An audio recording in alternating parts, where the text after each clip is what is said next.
Welcome to INB Tribe on YouTube. Smack it! Oh my gosh, he's absolutely right. Subscribe to us on YouTube at INB Tribe. That's right. You can do it. Do it now. Don't let me smack him again. Right, please. How many bottles does one barrel make? I think it's 260. Something like that, yeah. It's like 260 bottles. Right, so we can give them away because we can all have them bottles branded with your name and, and just be like, hey, here's the Milton Ali bottle. Yeah, people of do whatever, right? There's the Investor Tribe bottle. The Investor Tribe bottle. You know what?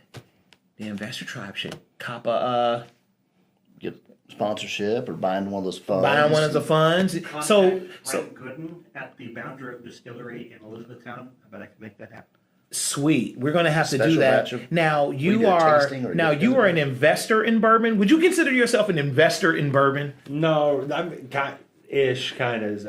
I've always had opportunity to get it. Fairly accessible because I've known people that are either adjacent or in the industry. Right. And I've always had a taste for it, so I've just kind of kept the good ones over the years. And it's amassed to something fairly nice, and you have a safe in the basement. So all of it. This is the polite way of saying, okay, I have a cellar. It's retina scan coded. You have to go through. You have to jump through the lasers. You know what I'm saying to get in there. And it's about what 300 bottles. There's a couple of shelves full of bourbon down there for sure. Okay. To say the Fair least. enough. Hey man, just I mean, only if it's just us. Yeah, it's just, And 1,000 people out there. And your address again.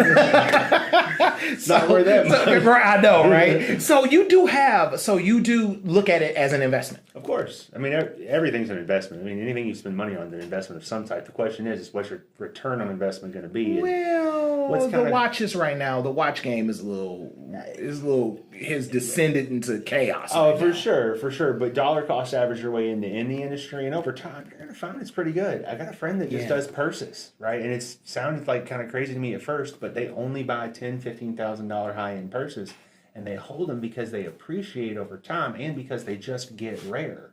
So there is a certain tipping point, so to speak, with almost anything that's desired where it automatically becomes a commodity. The same is true for bourbon or for really anything else. I have trading cards. So Yeah, look. I mean, we're all in the game. Are you in the bourbon game? Not really the bourbon game, but I got a variety of things we've collected or got over the years. I'm a sucker for a deal. I kind of look the same way you do. So what's the ROI? Can I resell this? Or what, I get something at a bargain. Oh, for sure. I love video games. I've always that's just kind of my tinker hobby. And so whenever I find old ones that I know are valuable, I'll buy them, especially the good condition ones. I'll buy them and stick them in my closet and make sure that if I ever do get bored, I can dust them off and play some of my favorite old games. But I also have a nice collection that I've been able to appreciate over the years of some things that I actually enjoy, which is pretty cool.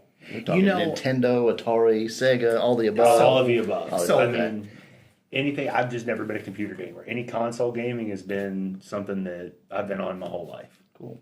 That's super cool. Like, I also have collected outside of trading cards, and mine are pretty much basketball, some football, and I've also had He-Man action figures. Now, I am dating myself. I was going to guess Beanie Babies or Furbies for you. No, that's just not what we were going to guess. I'm He-Man.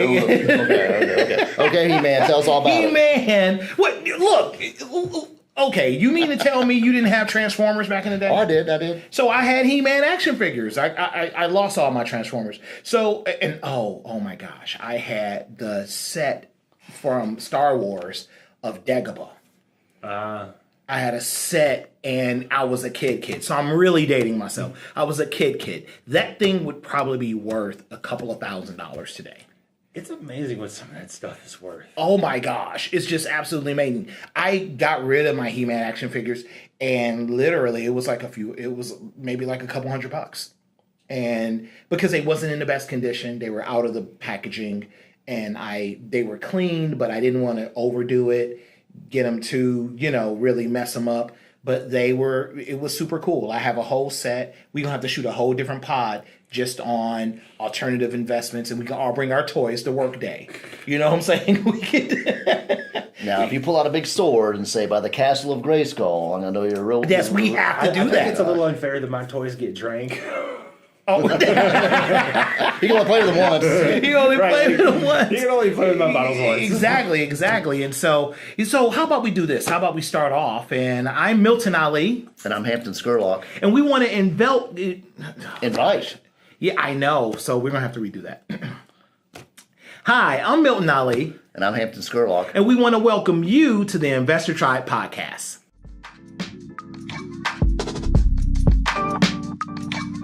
It's the vibe, y'all.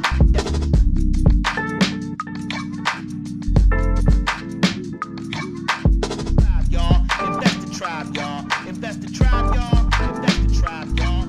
Let's go. And we're fortunate enough to be here today with John. And I always have a hard time. I want to make sure I see the last name. I'm worried I'm going to pronounce it wrong. Pronounce it, spell it out. John Rickert, Rickert. There's no Yes. S at the end. No T. Okay, no S. No T. Or I'm sorry, no S. There's a T. Oh, goodness. You got me messing up my own name. We're all talking about bourbon, and all of a sudden they We're can't talking about remember bourbon. We're all. all tore up. We are tore up. There's no glasses. That's We had fine. No That's fine. shots before we started. That's fine. Yeah, no. So John is here, and I'm so excited, man. To have known you. I've known you for maybe a year or two now, and it is absolutely amazing to be able to see what you've accomplished over your career. Over 1,800 loans written as you're a loan officer, you're a loan broker as well, And an investor. and an investor. Over 1.8 billion in deals done. Okay, I'll catch up a little bit. Over 2,000 loans closed, just over $500 million in loans funded.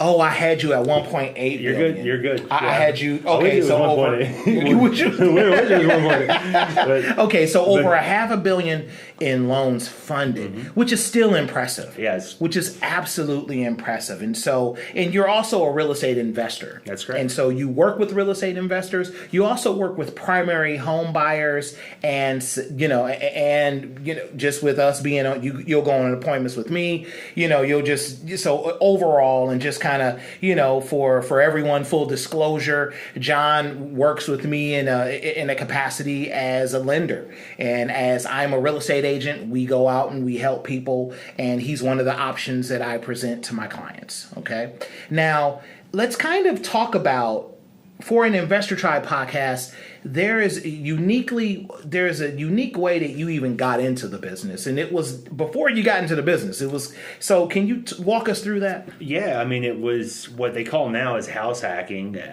For me, it wasn't really house hacking. There wasn't YouTube, and all the videos didn't really Right. exist the way they do now. This was 2007 or 8. My memory's terrible. Forgive me.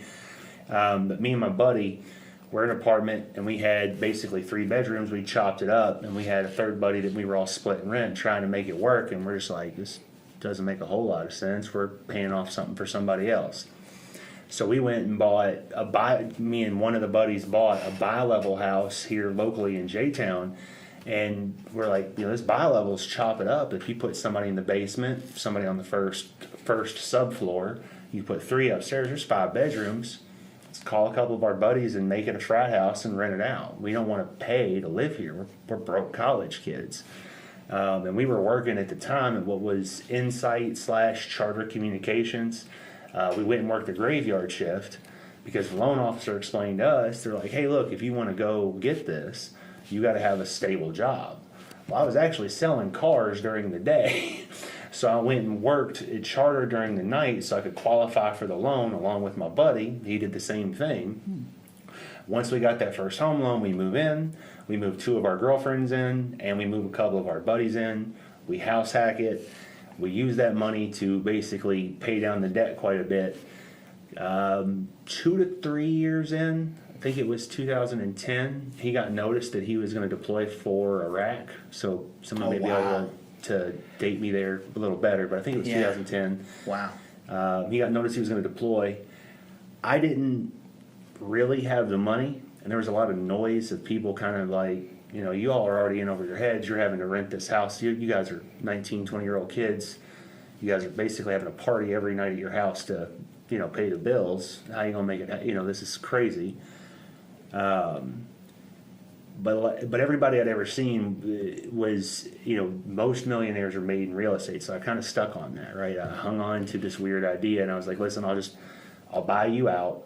I'll figure it out. And so I went and got a personal loan from Fifth Third here locally. They gave me a signature loan for $10,000. Back then, those were really hard to get and really high interest rates. But I wrote him a check to buy him out, claimed him off the title, took over and started renting the rooms out.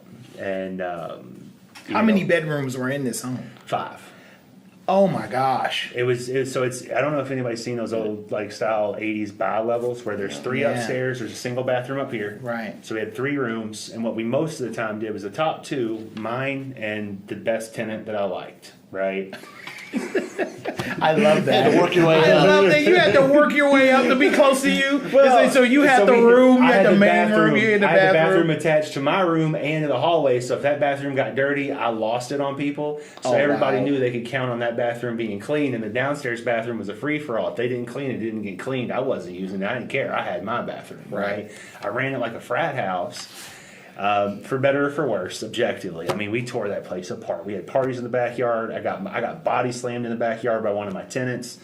I mean, we've been through it. We've been in the mud. But, at the end of it, I basically paid off a $140,000 house in, I think it was like 6 or 8 years. And during that time, I'd been able to acquire one really, really small investment property in Smoketown. Back then, the houses in Smoketown you could buy for pennies, so it wasn't really doing me much good. It was more of a mistake that I learned from in value on that one. But once I'd mostly figured out, mostly paid off this house, I kind of got trapped because I was like, hey, I'm making money. I did become a loan officer during that time, and money was great, but what do you do when the house is almost paid off? I want to grow, but I can't make enough money to buy houses on houses on houses. And investment loans are even harder to get than primary. Primary, you need 3, 5, maybe 10% down, worst case scenario. Right. Investment property, 15, 25, sometimes 30, depending on what you're getting into, And sometimes shorter amortizations, higher rates. Adjustable rate mortgages, right? Like you get a 5-year fix with a 20-year ARM versus a 30-year fixed mortgage. It's a big difference in picture and a big difference in skill required to. So we're back to the fact that because it was really cool about, going into that, but I wanted to kind of center around your house hacking, right? So here's the thing: nothing went wrong. What could possibly go wrong? Right, nothing went wrong. There was one body slam. It was just nothing went wrong in that space with what, 4 tenants? Yeah. Well, at one point we had 7 at the most. Oh, only 7 people, 5 bedrooms. Nothing. It must have been perfect. It was absolutely perfect. Everybody loved. The neighbors loved us. The end, right? We rode off into the sunset after I made millions of dollars and retired my whole family. Right. Honestly, it was a very expensive learning experience. In human management, psychologically, how people behave, and learning to deal with tenants and what they're going to do and how they react to certain things and how you're going to react when they react to whatever they're doing. Because to be honest with you, you really don't know anyone until you live with them, and that was the first thing that was most clear to me. Almost everybody that ever rented from me was a friend or a family member. Oh, wow. So that went perfectly. Oh, it went terribly. Okay, yeah. One of them, a couple moved in. They took the upstairs right room. One night, the guy comes out, and he's like banging on my door, and he's like, hey, I don't even know how to begin, but I need you to go down to your locker room, grab your cases, and walk out back with me. And my locker room is where my guns are kept, and they're all locked up tight. And so I'm like, oh, dude, what you're asking for is a very serious thing, so make sure we're on the right page. And he's like, yeah, call. I'm not going to say my buddy's name, the other owner of the house. This is when my buddy still owned it with me. He's like, call him, get him out here too. And I'm like, all right. So we go out in the backyard, and he's like, I have my boyfriend's phone. I can't say these words to you. I need you to read this because I don't objectively think you're going to believe what you read. And this man has hatched a plan to rob me and my entire house, knowing full well that me and the other owner of the house are going to Florida in a couple of weeks. And he is with his new boyfriend that he is running away from this boyfriend that he lives with. And there's an entire text chain of it. And we dealt with that at 2:30 in the morning. And So that went perfectly. Like that probably went really Dodged good. a bullet having. we did. We got super. I'll be honest with you. Some of the things looking back are a huge portion of luck that we've made it through. Right. Yeah. And ironically, knowing humans and learning, we tried everything dealing with this guy, trying to get him out. It became a tenuous situation. We didn't want it to get violent. And I remember something about his cookouts. It was his mom was his person, always. So I picked up the phone and called his mom's. Sent her the pictures of the text messages and said, this is what's going on. I need you to get him out of my house, because if you don't, I'm going to actually call the cops. He is not the right person to be acting that way in front of the cops. It wouldn't go well. She talked to him. She came and picked him up from Ohio. Came and got all his stuff a week later. Gave me a couple $1,000 for my trouble. Never heard from him again. It was probably the scaredest I've ever been in my entire life in that moment. Because standing out there outside reading those text messages, there was a plan. Now the question, was he serious? I don't know. This could have been some weird internet fantasy, because you want to justify, this dude was my friend. I've been to bars with him, I've been drinking with him, I'd hung out with him, I'd known him for probably 3 or 4 years. Matter of fact, he punched somebody in the face for me once. It was disrespectful to me. So to me, this dude was a friend. But I still can't have that type of thing in my home, right? And going through it, it was not only that, but it was risking this massive investment that I've made. And it kind of that was my first real major tenant problem. I mean, again, this is when the first owner still owned it with me. We had no idea what we were doing. We barely had real leases in place. I mean, we were arguing about what shower to use still. But it was man, this is a setback. But I've been around the block enough times in my life, and I've met enough bad people to know there's a lot of it's real easy to focus on them because those people tend to make the most noise. But what I looked at was all the other tenants in the house were there, they were supportive, they paid the bill, they didn't question it, they thanked me, you know what I mean? They thanked the other owner. It was okay, yeah, there's one bad one, but there's some good ones. And we kept it going. We just kept riding. A few years go by after the first guy moves out. I have a family member move in. He was on the recovery road and very incredibly invested in his life. Found pills in my house. That's just not part of my lifestyle, never has been. Right. You know what I mean? Yeah. Even the people that are there for my house. That makes sense, yeah. So I had to put that person out, and that greatly affected, more so than me, 2 family members that, that mean the world to me. So, and I had to take that person and put them in a much more negative place in their life. Right. But I stand convinced that people do their best or come to their best decisions when they hit the bottom. Shortly thereafter, that person has started to put themselves in a better spot. But nonetheless, I was forced to yell, kick, and scream. I was forced to tell a family member some very direct, rude things. Okay, so there is a lot, and one of the things one of the biggest takeaways that comes to mind when I think about what's going on is the volatility of because ultimately you're an investor, and while this is a journey, a real life journey, you're also an investor. Yeah. And I'm sure the financial part had to be in your head. Like it had to be in your mind. Like you're thinking there's the emotional toll, because as investors, we are dealing with an emotional toll. Yep. I'm dealing with one, and we all deal with it. At the same time, you're dealing with the volatility and the turnover of tenants. And so I guess my question is, would you recommend somebody do that today? Absolutely. Okay. I've never tried Okay. So what advice would you give to someone who wanted to house hack right now? It's all compounding, and you really don't understand until the compounding starts happening. Right. In the beginning, 1% on $1 is so small, right? Right. And it's hard to get excited about it. It's hard to embellish it, like live in it and get that hype.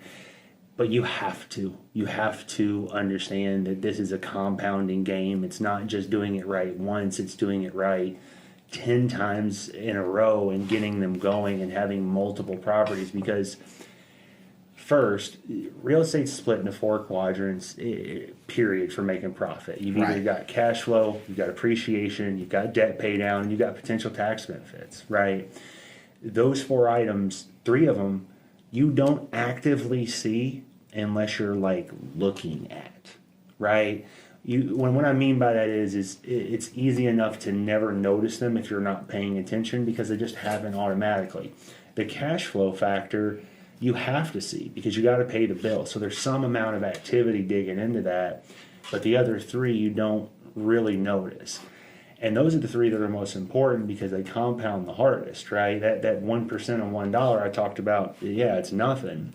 But if you owned a $5 million portfolio, you go up 1%, you still made $50,000. You know what I mean? That's not a bad day at the office. No, right. You know, At all. 50 grand here, 50 grand there. Pretty soon you're talking real money. But I get what you're saying. It just compounds a series of good financial decisions, and you'd be surprised the people that talk to me or that could be family, it could be friends, someone that hasn't done real estate investing, or it's a newer real estate investor, and they'll hear my story. I'll talk to Bed. And, if I could have started in 07, or you're so lucky to, and I hate that. yeah, you're like, anybody could have done this. You get battle wounds. A tremendous amount of risk and tremendous amount of toll that comes with that risk, and I'm sure that's probably overall a net. It's a net positive, goodness gracious, but there's a lot of, when there's a plot to rob you, I mean, there's this, it's hard to sleep at night. Yeah. When you're like thinking, okay, wow, all this is getting ready to go down, and all I was trying to do was figure out a place to live. And that's why I asked, would you still recommend it? So what type of guardrails would you recommend? Because right now, if they just cut off the pod at right after the story and didn't hear anything else, they're like, thanks. We're not doing this. So what guardrails would you put in place for house hacking now? So first and most importantly, I behave as the people I want to live like, right?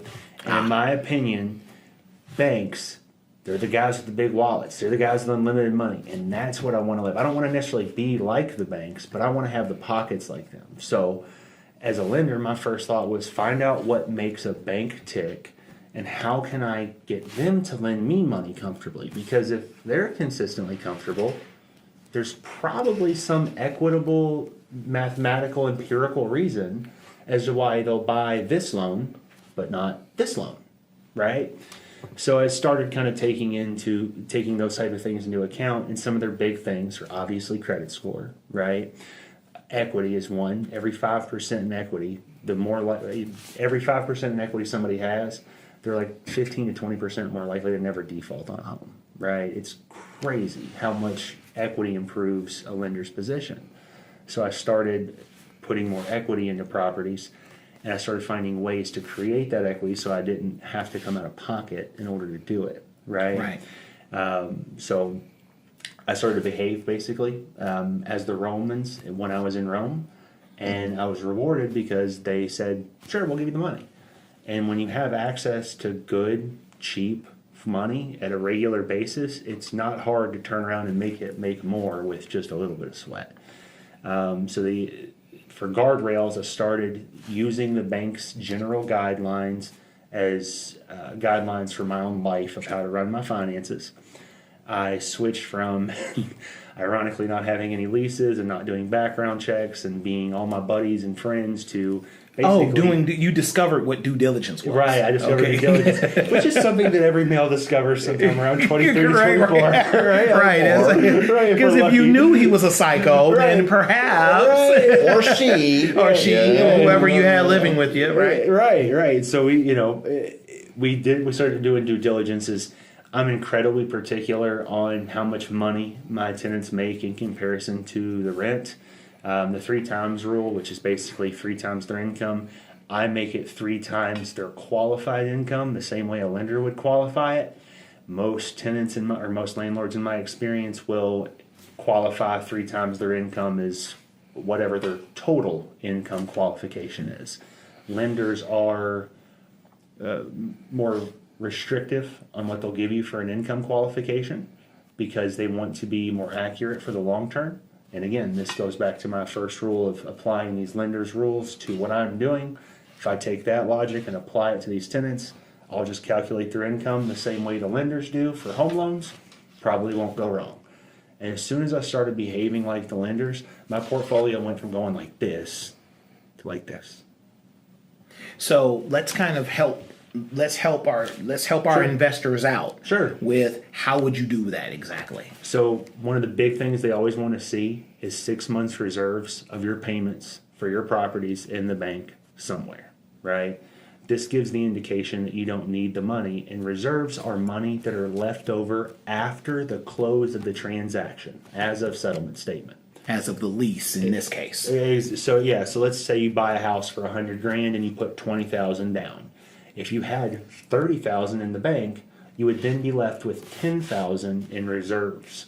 This is money in your gas tank, so to speak, that you don't need for the loan, but could help you through an emergency or fix chipped paint, what have you. Almost all lenders are going to want to see some amount of reserves for some type of loan. And the amount of people that don't have them is kind of scary. Yep. And to be honest, I have always set my minimum bar at 6 months of all my properties, because that is the maximum guideline I've ever seen from a lender where they will give some type of credit to you for having reserves, right? But for tenants, yes. So when you're qualifying your tenants, you want to see them. Use the more restrictive, definition of income or take-home income for the income side. But you want to see how many months of reserves you want to see for your. So tenants. What I typically do is I typically do a 2 month of security deposit up front and the first month of the lease.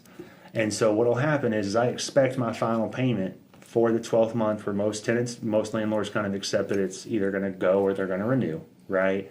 I don't. I have an additional month of security deposit. And I use that additional month of security deposit and I come to them on the last day and say, hey, you're moving out, so I have this much, or you can have this much left over. Does that make sense? Yes. So it just kind of helps because when you're breaking it down from the leasing standpoint and building wealth, I think that's very valuable. Oh, for sure. And and if somebody's coming to me and they're putting all this money in, and I look at, say, the sourcing of their bank accounts, right? If we're questioning it and I say, hey, okay, show me your bank accounts. If I get their bank statements and I see that after their deposits they're going to be left with $2.12, it's probably going to be very hard for them to be an ongoing successful tenant, right? You can't just move into a place. It's moving into a place and turning the water on, turning the electric on, paying the movers. Correct. Dealing with all those little things that happen when you move, those expenses.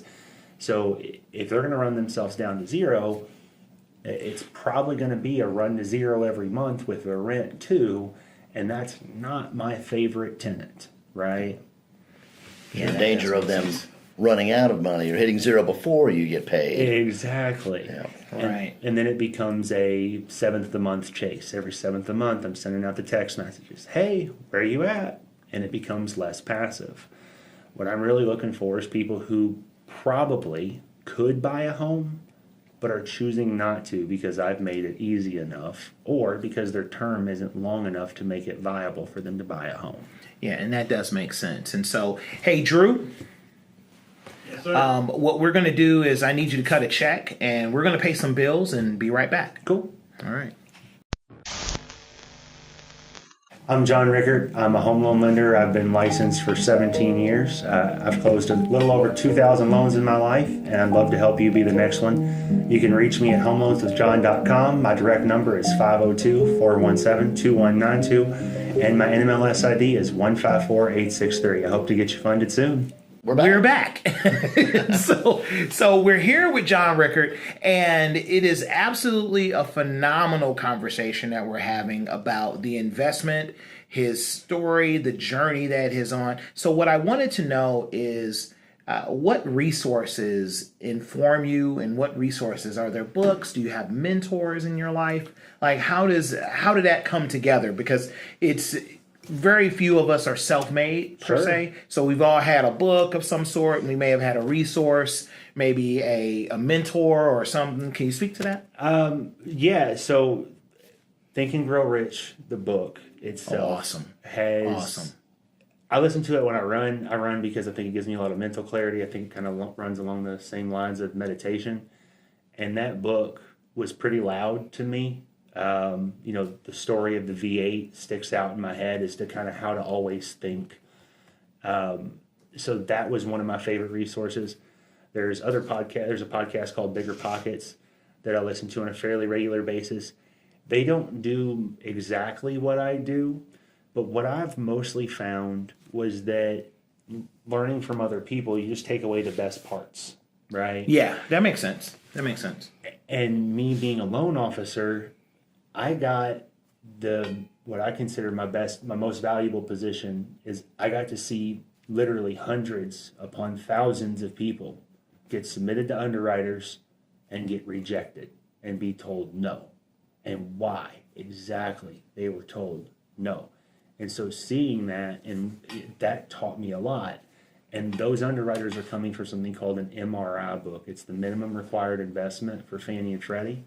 It's a little hard to read, but what they look for and how to qualify for loans is a pretty darn good guideline for where risk sets on it, right? So really learning those guides has been huge for me, and paying attention when other people are doing more than me, right? I'm not in an arrogant way, but if I'm not going to go to a guy that's never owned a home and take advice from him about how to handle my rental properties, right? Right. I want to find people who are doing it and not doing it in the scramble method, right? And you got to look for these signs because it's real subtle, but there are people that are in this, what I call the scramble method, and it's people that are in real estate that are good salesmen generally, and they're not ideologically bad. They're just they sell the next idea, and they are making some money, but they're always scrambling here or scrambling there, and it's a quick 10 grand to make the next 15, and there's always something, you know what I mean? Those people, while they are typically successful, typically get in their own way, and I found that they tripped over themselves a lot. So while I heard what they were saying, I didn't take too much of it to heart, and I tried to listen to the people that wanted to talk the least. I know it sounds a little backwards, but that's how I turned my ears on, if that makes any sense. Sometimes they have the most to offer. They're not braggadocious or out yelling from the rooftops, but silent or quiet wisdom. And you have to be your antenna have to be on for that, though. Yeah. And also you have to, be able to, what is the lubricant to, ease that word out?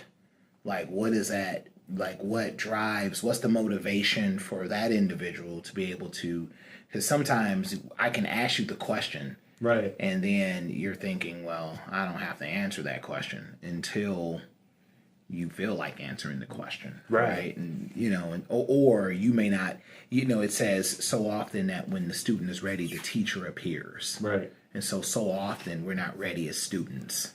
Yeah, I think that kind of goes to the red car method. You buy a red car, you see a ton of red cars. It's You do. because once your mind is open to something, you're kind of already naturally looking for it. You're open. Yeah, Right? I mean that's true. That's so true. And so what I wanted to do is shift gears a little bit. And so what advice would you give? I want two groups of people. Okay. Sure. We talked about investors a little bit. We talked about house hacking. And what advice would you give loan officers? So there's a new loan officer that wants to get into business and they want to start off and they either because you're always hiring and they want to start off in the business. What are you looking for? Somebody who's not afraid to pick up a phone. I don't know why, but in today's age, everybody would prefer to send an email or send a text. And it's great for things that are, bounce back and forth-ish items or things that are non-important. But you cannot convey context in text properly. This is why we have all these goofy emojis and all these add-ons, because people are desperately trying to find a way to tell you, hey, I'm just teasing, when they're saying something that may sound a little rude. Or, hey, no, I'm being serious, when they're trying to catch your attention. When you have text, you lose so much. And the thing about being a loan officer is most of the people you're talking to objectively don't know what to be excited about. I have a client that I talk to on a regular basis, and he says, hey, John, do you think this is a good deal? I said, dude, these numbers indicate you're going to return about 35% on your money in about 3.5 months. If I annualize you out, that's 100% return YOY. He replies, is that good? No, it's great. Sir, I have two of them. That is phenomenal. can you do it again? Can you do it again? Can I jump in with you? Right. Because let's do this, right? Right. And so what I realized was, and this was a late night text, it was 9:30 at night, because, sometimes that's the only way we can communicate, and it reminded me to get on the phone. So I didn't just get on the phone. I hit my Google Meet button. I called him on my Droid, sitting on my phone. I'm like, dude, look, I need to express this as appropriately to you as I can. The S&P 500 on the last 30 years has averaged between 8 and 12%, depending on what day of the week you pick to start the number. Right. Okay? You are talking about skunking this number 8-fold. You will be doing 8 times what the average American can hope for on a 30-year return average, and you're going to be doing it in 3.5 months. I need you to hit the ceiling for this. This is a lottery ticket. It's a winner. Right. It's Winning lottery. Winning lottery ticket. Winning lottery ticket. And so we're Sorry. all loan officers. Right. We're all loan officers. Right. So for that loan officer, you have to bring that enthusiasm. That was my point in the sharing. Yeah, that gotcha. Pick up the phone, bring that enthusiasm to your clients of what's actually happening, because you are setting the stage for what to be excited about. They don't know any better. For most loan officers, it may be your 200th phone call of the day, but to the client you're talking to, it's the first time they've ever even heard the word refinance or really going to have it explained to them in an in-depth manner. So you owe it to them to bring the excitement and the fervor that it deserves. Right. I've been hearing more and more about DSCR loans and how great they are, but how do they work, and should investors, take the time to learn about these? Absolutely. Honestly, they're the wave of the future, in my opinion, when it comes to investment mortgage loans. The thing is A, they can close in an LLC without issue, which for a lot of banks is a problem just out of the gate. Most of them want to close it in your personal name. Closing in your LLC makes you move into a personal guarantor position as opposed to a co-signer, which is slightly different. And closing in your LLC can offer some additional protections along with some additional privacies. Of course, consult your attorney about those. But the basic premise of a DSCR loan is that you don't have to use your income to qualify for it. What you do for your W-2 or self-employment purposes has nothing to do with the loan I'm going to write you. What we're going to do is we're going to look at the cash flow of the property as evidenced by your lease and appraisal. So let's say that's $1,500 a month. As long as I write you a loan where your payment is $1,499 a month or less, I'm going to be able to fund that loan. It's really all there is to it. We're not going to dig into whether or not you haven't filed your taxes. We're not going to dig into how long you've been a firefighter or if you just switched careers. None of that's our business. We look at this, each individual house as an individual business loan, and as long as it cash flows positive, we can get you funded. That sounds pretty darn attractive. So that's kind of the basics of the DSCR loan pretty quick there. So are there any drawbacks or benefits to those versus a traditional loan? I know you covered a few, but Absolutely. So the one downside is that most of them have some type of prepayment penalty. The prepayment penalties can range from 1 to 5 years, right? The big upside is that these are 30-year fixed mortgages. Most investment loans are not 30-year fixed mortgages unless you use your own income to qualify. If you go to a traditional bank, you're going to find typically that they offer a 5-year fixed mortgage, and it's on a 20-year amortization schedule. This makes your cash flow much lower, and it means you're either going to have to refinance or deal with adjusting rates. Debt service loans ensure that you're going to be paying the same payment for the next 30 years. So you guarantee your cash flow position. It's the ultimate tool for somebody who wants to hold property long term, period.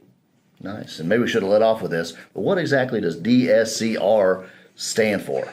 DSCR Stands for Detroit. Suckers can't rap? No. I gotcha. Wow. Okay, sorry. Well, what does it really stand for? DSCR stands for debt service coverage ratio, and that's exactly what we were talking about with the cash flow covering the payment. As long as your debt service is covered by the cash flow by $1, then you've met your debt service and you're going to qualify. So we've named it after the type of income qualification it is. Even better, since there's no income qualifications from you guys personally on these loans, the loans go really fast. I can typically get them closed in 2 to 3 weeks, and the check will come a day or two later. You can take cash out on existing properties that you already own up to 75% of what they're worth this way, or you can buy a house with as little as 15% down this way. It's up to you. Nice. Sounds pretty darn attractive. And I got to give a shout out to Eminem. I meant no disrespect with the DSCR thing there, but just give my buddy Milton a hard time. Yeah, give it a hard time. And so, how can someone contact you?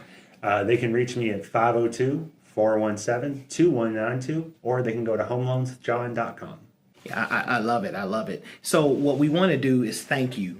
Thank you for your time. Thank you so much for hanging out. Will you come back? Of course, anytime. So sweet. We and you're a member of the tribe, absolutely, right? And so what we want to do is thank everybody for joining us today. You can find us at imvtribe.com. Where else can people find us? Facebook, YouTube, X, Instagram. We're there and coming to more places soon. That's awesome. And so I'm Milton Ali, and I'm Hampton Scurlock, and we'll catch you on the flip side of the Investor Tribe.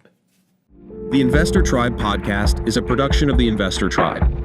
To learn more, visit invtribe.com.